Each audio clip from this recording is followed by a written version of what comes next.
Assalamualaikum warahmatullahi wabarakatuh. Perkenalkan, kami dari kelompok 13 ingin mempresentasikan tentang penerapan konsep manajemen dan etika dalam pengembangan organisasi. Sebelum masuk ke video presentasi, izinkan saya untuk memperkenalkan anggota. Yang pertama ada Khaironi Rahmania, yang kedua ada Lovita Asmaragarpa, ketiga ada Rayhan Mamduh, yang keempat ada JNF RB Mayuniza.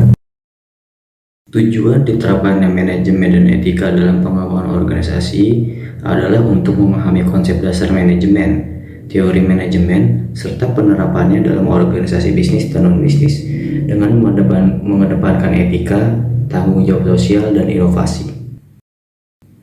Capaian pembelajaran lulusan dan capaian pembelajaran mata kuliah overview.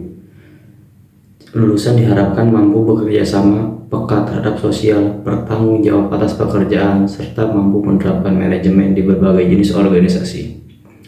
Mahasiswa dapat memahami dan menerapkan teori manajemen, mengidentifikasi pengaruh lingkungan terhadap organisasi, serta mengembangkan inovasi. Konsep dasar manajemen.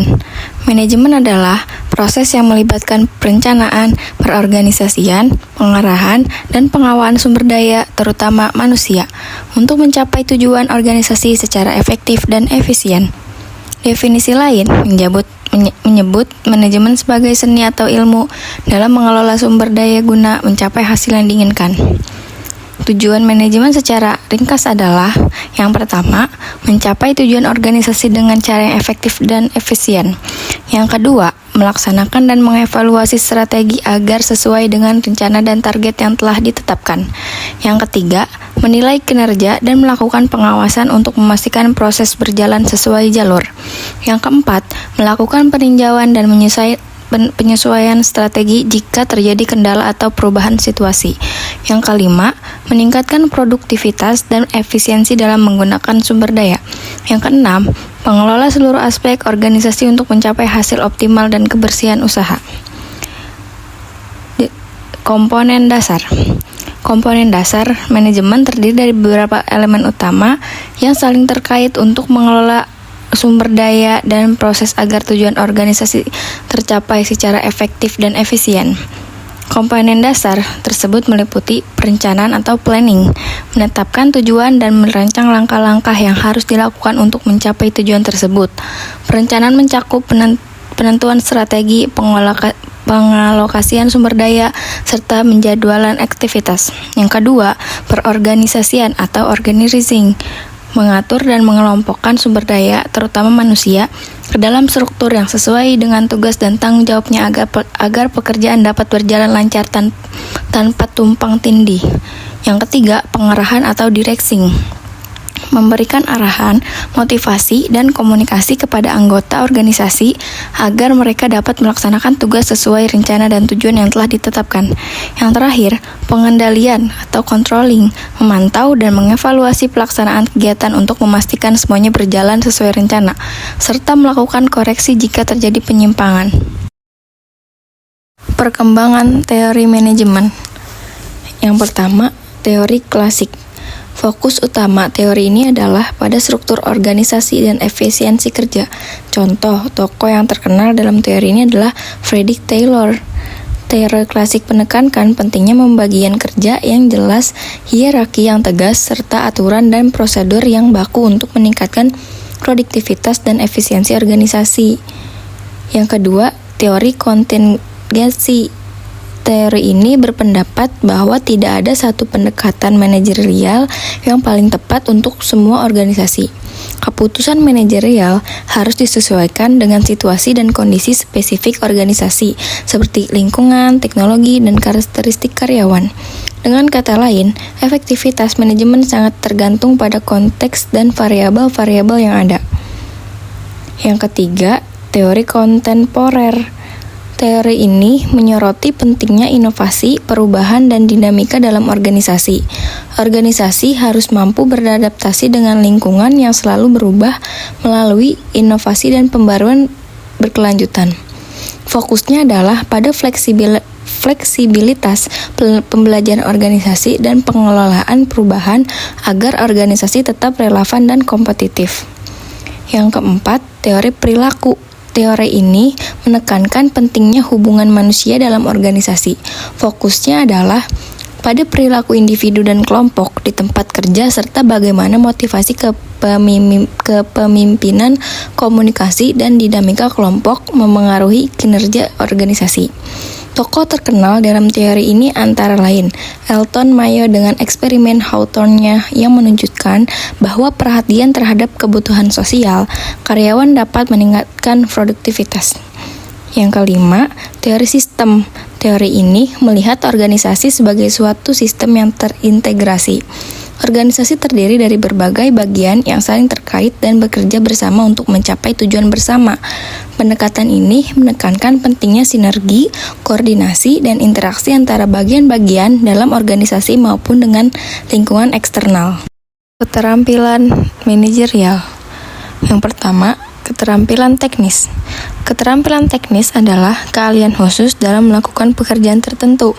Contohnya, kemampuan menggunakan perangkat lunak akuntansi, mengoperasikan mesin produksi, atau menjalankan produser laboratorium. Keterampilan ini sangat penting terutama bagi manajer tingkat bawah yang langsung membimbing karyawan operasional. Yang kedua, keterampilan interpersonal. Keterampilan interpersonal adalah kemampuan untuk berinteraksi dan bekerja sama dengan orang lain.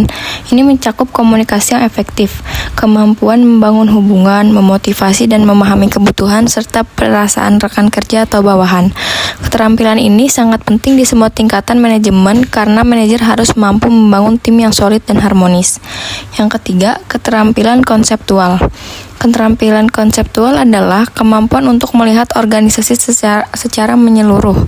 Artinya, manajer mampu memahami bagaimana berbagi bagian organisasi saling berhubungan dan bagaimana keputusan di satu bagian dapat mempengaruhi bagian lain. Keterampilan ini sangat penting bagi manajer tingkat atas dalam merancang strategi dan kebijakan organisasi. Yang keempat, keterampilan keputusan. Keterampilan keputusan adalah kemampuan untuk membuat keputusan yang efektif, meliputi kemampuan mengidentifikasi masalah, menganalisis alternatif solusi, memilih solusi terbaik, dan mengambil tindakan yang tepat. Keterampilan ini diperlukan di semua level manajemen untuk memastikan organisasi berjalan efisien dan tujuan tercapai. Keempat keterampilan ini saling melengkapi dan sangat dibutuhkan agar manajer dapat menjalankan tugasnya secara optimal di lingkungan organisasi yang dinamis. Selanjutnya ada faktor lingkungan eksternal atau PSTL. PSTL mencakup 6 faktor utama yang mempengaruhi organisasi dari luar. Yang pertama ada faktor politik, yaitu kebijakan pemerintah, stabilitas politik, dan regulasi dapat mempengaruhi operasi dan strategi organisasi. Yang kedua ada faktor ekonomi, yaitu faktor seperti inflasi, suku bunga, dan pertumbuhan ekonomi mempengaruhi daya beli konsumen dan biaya operasional organisasi. Yang ketiga ada faktor sosial, perubahan demografi, nilai budaya, dan tren sosial dapat mempengaruhi permintaan pasar dan citra organisasi. Yang keempat ada faktor teknologi. Kemajuan teknologi dapat mengubah cara organisasi beroperasi dan berkomunikasi, serta mempengaruhi efisiensi dan keunggulan kompetitif. Yang terakhir ada faktor lingkungan. Selanjutnya ada faktor lingkungan, yaitu faktor lingkungan seperti iklim, polusi, dan sumber daya alam mempengaruhi operasi organisasi dan menuntut tanggung jawab sosial serta keberlanjutan. Yang terakhir, ada faktor hukum, yaitu peraturan dan hukum yang berlaku mempengaruhi aktivitas organisasi, termasuk kepatuhan terhadap regulasi dan pengelolaan resiko hukum.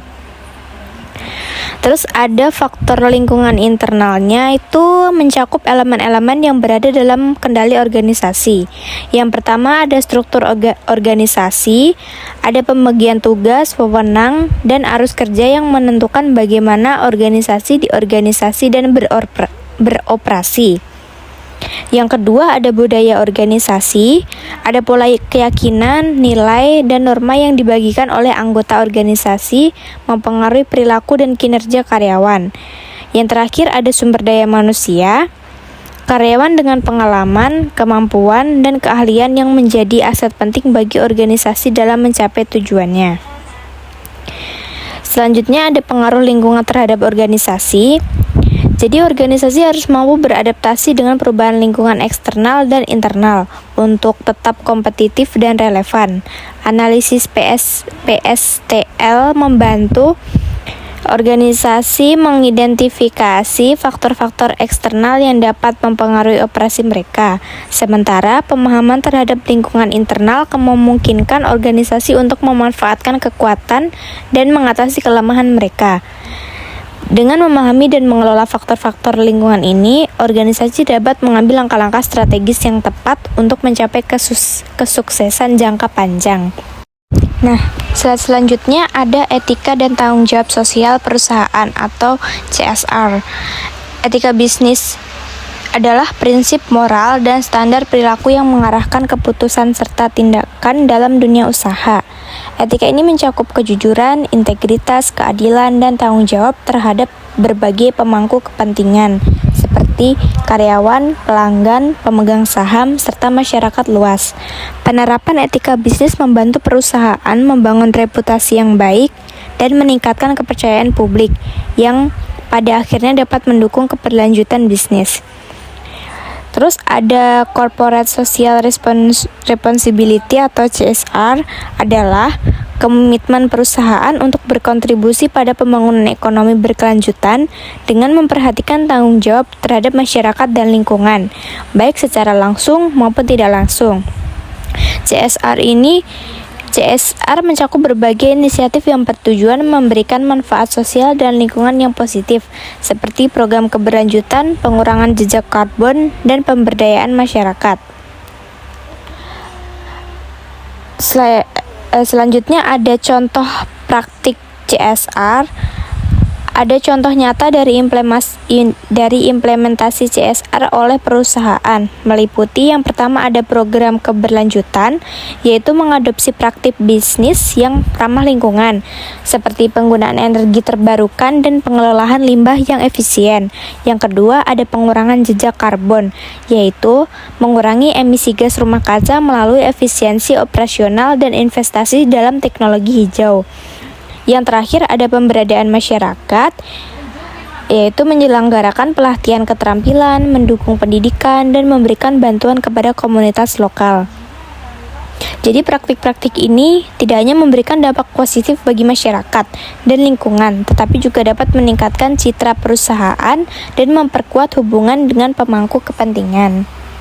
Terus slide selanjutnya ada fungsi perencanaan dalam manajemen. Yang pertama ada definisi perencanaan. Jadi perencanaan itu adalah sebuah proses sistematis dalam menetapkan tujuan dan menentukan langkah-langkah yang diperlukan untuk mencapainya.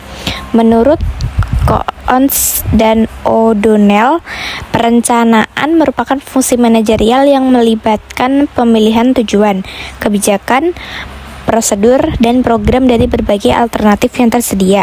Perencanaan membantu organisasi mengarahkan sumber daya secara efektif untuk mencapai sasaran yang telah ditetapkan. Selanjutnya ada jenis-jenis perencanaan. Yang pertama ada perencanaan strategis. Dilakukan oleh manajemen puncak untuk menentukan visi, misi, dan tujuan jangka panjang organisasi. Perencanaan ini mencakup pengambilan keputusan yang berdampak luas dan berjangka waktu panjang. Yang kedua ada perencanaan taktis, dilakukan oleh manajemen menengah untuk menerjemahkan rencana strategis ke dalam rencana kerja jangka menengah. Perencanaan ini fokus pada bagaimana departemen atau unit kerja akan mencapai tujuan strategis. Yang terakhir ada perencanaan operasional, dilakukan oleh manajemen tingkat bawah untuk merancang kegiatan harian dan prosedur operasional yang mendukung perencanaan taktis dan strategis. Selanjutnya ada langkah-langkah dalam perencanaan. Yang pertama ada menetapkan tujuan. Jadi kita harus menentukan apa yang ingin dicapai oleh organisasi dalam jangka waktu tertentu. Tujuan harus spesifik, terukur, dapat dicapai, relevan, dan berbatas waktu atau SMART. Yang kedua ada menganalisis situasi. Menilai kondisi saat ini termasuk kekuatan, kelemahan, peluang, dan ancaman atau analisis SWOT, serta sumber daya yang tersedia. Yang ketiga ada menyusun strategi. mengembangkan berbagai alternatif tindakan dan memilih strategi terbaik untuk mencapai tujuan yang telah diterapkan. Yang keempat, ada mengimplementasikan rencana.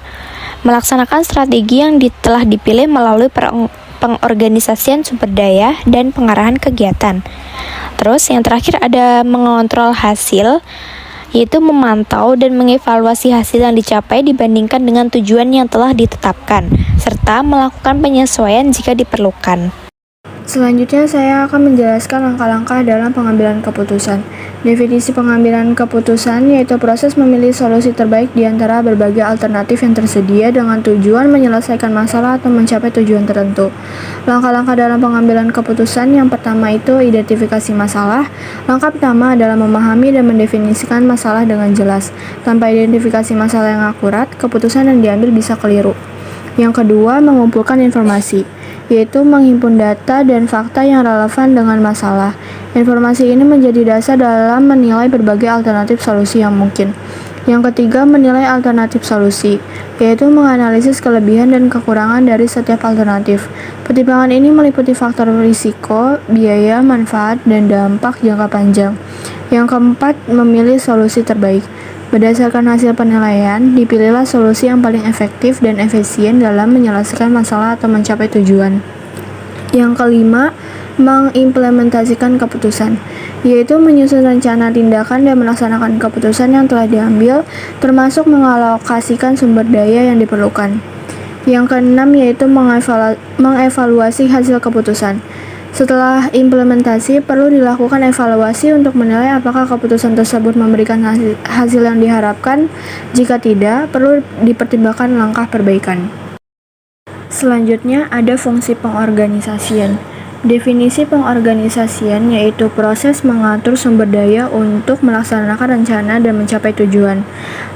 Jadi, pengorganisasian ini adalah mengatur dan mengelompokkan sumber daya seperti manusia, keuangan, dan material untuk melaksanakan rencana yang telah dibuat dan mencapai tujuan organisasi secara efektif dan efisien. Adapun langkah-langkah pengorganisasian yang pertama itu menentukan tugas dan tanggung jawab. Setiap pekerjaan dan aktivitas perlu dirinci dengan jelas, siapa yang melakukan apa yang menjadi tanggung jawab masing-masing, dan sejauh mana wewenang mereka harus ditetapkan dengan tegas. Yang kedua, menentukan struktur organisasi. Merancang struktur organisasi seperti memilih antara struktur fungsional, divisional, atau matriks. Struktur ini mengatur hubungan antar individu dan unit kerja agar koordinasi berjalan lancar. Yang ketiga, mengalokasikan sumber daya. Menentukan bagaimana sumber daya manusia, dana, peralatan, dan material akan didistribusikan ke berbagai bagian organisasi untuk mendukung mencapai tujuan. Yang keempat, menyusun sistem kontrol, yaitu membuat mekanisme pemantauan dan evaluasi untuk memastikan setiap bagian bekerja sesuai rencana. Sistem kontrol membantu mengidentifikasikan deviasi dan mengambil tindakan korektif. Perubahan dan inovasi untuk pengembangan organisasi 1. Perubahan organisasi. Organisasi harus selalu siap menghadapi perubahan baik yang berasal dari faktor internal seperti perubahan strategi, struktur, atau sumber daya manusia maupun faktor eksternal seperti perkembangan teknologi, perubahan pasar, dan regulasi pemerintah. Kemampuan beradaptasi menjadi kunci kelangsungan hidup dan pertumbuhan organisasi. Jenis-jenis perubahan dalam organisasi. Yang pertama ini perubahan struktural yang melibatkan perubahan dalam hierarki organisasi, sistem pelaporan atau pembagian tugas. Misalnya, reorganisasi departemen atau perampingan struktur organisasi. Yang kedua, perubahan budaya. Perubahan pada nilai-nilai, norma, dan cara berperilaku di dalam organisasi. Ini biasanya terjadi ketika organisasi mengadopsi visi baru atau berusaha memperbaiki lingkungan kerja. Yang ketiga, perubahan teknologi. Penerapan teknologi baru untuk meningkatkan efisiensi, produktivitas, atau kualitas layanan, misalnya penggunaan sistem manajemen berbasis cloud atau otomatisasi proses produksi. Selanjutnya, inovasi. Inovasi ini adalah pengembangan dan penerapan ide-ide baru untuk meningkatkan proses, produk, atau layanan. Inovasi mendorong organisasi tetap kompetitif dan relevan di pasar yang terus berubah. Selanjutnya, contoh inovasi dalam organisasi. Yang pertama ini implementasi teknologi baru. Misalnya, penggunaan kecerdasan buatan AI untuk meningkatkan layanan pelanggan atau mempercepat analisis data. Yang kedua, pengembangan produk berkelanjutan. Membuat produk ramah lingkungan atau menggunakan bahan daur ulang untuk memenuhi tuntunan pasar yang semakin peduli pada isu berkelanjutan. Berikutnya slide 12, perubahan dan inovasi untuk pengembangan organisasi 2. Kepemimpinan dalam perubahan. Peran manajer dalam memimpin dan memotivasi tim menghadapi perubahan. Dalam dinamika lingkungan bisnis yang terus berubah, para manajer sebagai pemimpin menjadi sangat krusial. Kepemimpinan dalam perubahan tidak hanya soal mengarahkan tim, tetapi juga tentang membangun kepercayaan dan semangat kolektif untuk menghadapi tantangan baru. Seorang manajer harus mampu menjadi agen perubahan yang visioner, membantu tim melalui ketidakpastian, serta memberikan motivasi dan dukungan yang konsisten. Pemimpin yang efektif akan mampu mengomunikasikan visi perubahan dengan jelas, menciptakan rasa urgensi, dan memberdayakan setiap anggota tim agar merasa terlibat dalam proses perubahan. Selain itu, kemampuan untuk mendengarkan aspirasi dan kekhawatiran karyawan menjadi kunci dalam menjaga stabilitas dan loyalitas selama proses transisi berlangsung. Dengan kepemimpinan yang adaptif dan inspiratif, organisasi akan mampu tumbuh dan berkembang secara berkelanjutan di tengah arus perubahan yang cepat. Ya, berikut ada beberapa strategi mengelola perubahan. Yang pertama itu ada komunikasi yang efektif. Untuk memastikan keberhasilan dalam menghadapi perubahan, organisasi perlu menerapkan strategi yang terencana dan struktur. Salah satu strategi utama adalah komunikasi yang efektif. Jadi informasi mengenai perubahan harus disampaikan secara jelas, terbuka, dan berkelanjutan kepada seluruh anggota organisasi. Komunikasi yang baik membantu mengurangi resistensi dan meningkatkan pemahaman serta komitmen terhadap arah baru yang perlu diambil. Yang kedua ada pendekatan partisipatif. Organisasi perlu menerapkan pendekatan partisipatif, di mana karyawan dilibatkan dalam proses pengambilan keputusan dan perencanaan perubahan. Dengan cara ini, mereka merasa dihargai dan memiliki rasa kepemilikan terhadap perubahan yang terjadi. Yang ketiga ada pelatihan dan pengembangan karyawan. Pelatihan dan pengembangan karyawan juga menjadi komponen penting dalam strategi pengelolaan perubahan. Melalui pelatihan, karyawan dapat meningkatkan kompetensi yang dibutuhkan untuk beradaptasi dengan sistem, teknologi, atau proses kerja yang baru. Selanjutnya di sini ada contoh kasus ya, organisasi yang sukses dalam mengelola perubahan dan inovasi. Sebagai contoh perusahaan seperti Microsoft berhasil melakukan transformasi besar-besaran dengan memfokuskan budaya perusahaan pada inovasi dan kolaborasi. Di bawah kepemimpinan CEO Satya Nadella, Microsoft memperkuat komunikasi internal, mendorong keterlibatan karyawan, dan memberikan pelatihan teknologi yang relevan, sehingga mampu meraih kembali posisi strategis dalam industri teknologi global. Slide 13, kesimpulan. Integrasi teori dan praktik. Manajemen yang efektif mencakup pemahaman teori dan kemampuan untuk menerapkannya dalam situasi nyata. Manajemen yang efektif tidak hanya bergantung pada pemahaman teori semata, tetapi juga pada kemampuan untuk mengintegrasikan teori tersebut ke dalam praktik nyata di lapangan. Seorang manajer harus mampu menerjemahkan konsep-konsep manajerial menjadi tindakan yang konkret dan relevan dengan konteks organisasi. Etika dan CSR. Organisasi yang sukses harus memperhatikan etika dan tanggung jawab sosial. Di samping itu, keberhasilan jangka panjang sebuah organisasi juga ditentukan oleh sejauh mana ia menjunjung tinggi etika dan tanggung jawab sosial. Praktik bisnis yang berlandaskan nilai-nilai etika dan memberikan kontribusi positif kepada masyarakat akan memperkuat reputasi dan kepercayaan publik terhadap organisasi. Lalu yang terakhir ada pentingnya inovasi dan perubahan. Organisasi harus beradaptasi dan terus berinovasi untuk bertahan dan berkembang. Terakhir, inovasi dan adaptasi perubahan menjadi kunci utama untuk bertahan dalam lingkungan yang terus berkembang. Organisasi harus senantiasa membuka diri terhadap ide-ide baru dan siap melakukan transformasi agar dapat menghadapi tantangan serta memanfaatkan peluang yang ada di masa depan.